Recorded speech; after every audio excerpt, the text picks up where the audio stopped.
പ്രിയപ്പെട്ട സഹോദരി സഹോദരന്മാരെ, ഞങ്ങൾ നിങ്ങൾക്കായി ഒരു സദ്വാർത്തയുമായിട്ടാണ് വന്നിട്ടുള്ളത്.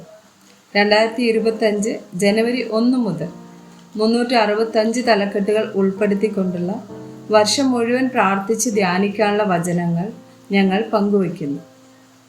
എല്ലാ ദിവസവും ഞങ്ങൾ ഒരു തലക്കെട്ടും അതുമായി ബന്ധപ്പെട്ട വചനങ്ങളും അയച്ചു തരുന്നതായിരിക്കും.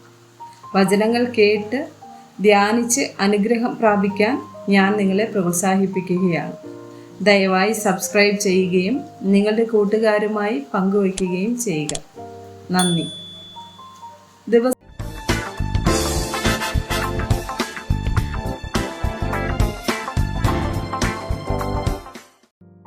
ദിവസം 74. വിമർശനം. സദൃശവാക്യങ്ങൾ 27 വചനം 6. സ്നേഹിതൻ വരുത്തുന്ന മുറിവുകൾ വിശ്വസ്തതയുടെ ഫലം.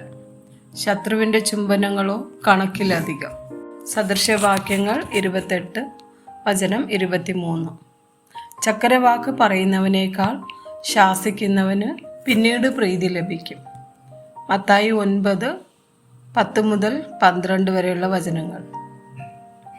അവൻ വീട്ടിൽ ഭക്ഷണത്തിനിരിക്കുമ്പോൾ വളരെ ചുങ്കക്കാരും പാപികളും വന്ന് യേശുവിനോടും അവൻ്റെ ശിഷ്യന്മാരോടും കൂടെ പന്തിയിലിരുന്നു.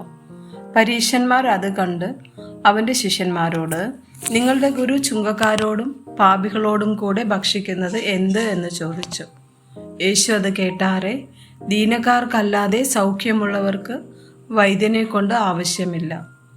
ലൂക്കോസ് 7:37 മുതൽ 39 വരെയുള്ള വചനങ്ങൾ.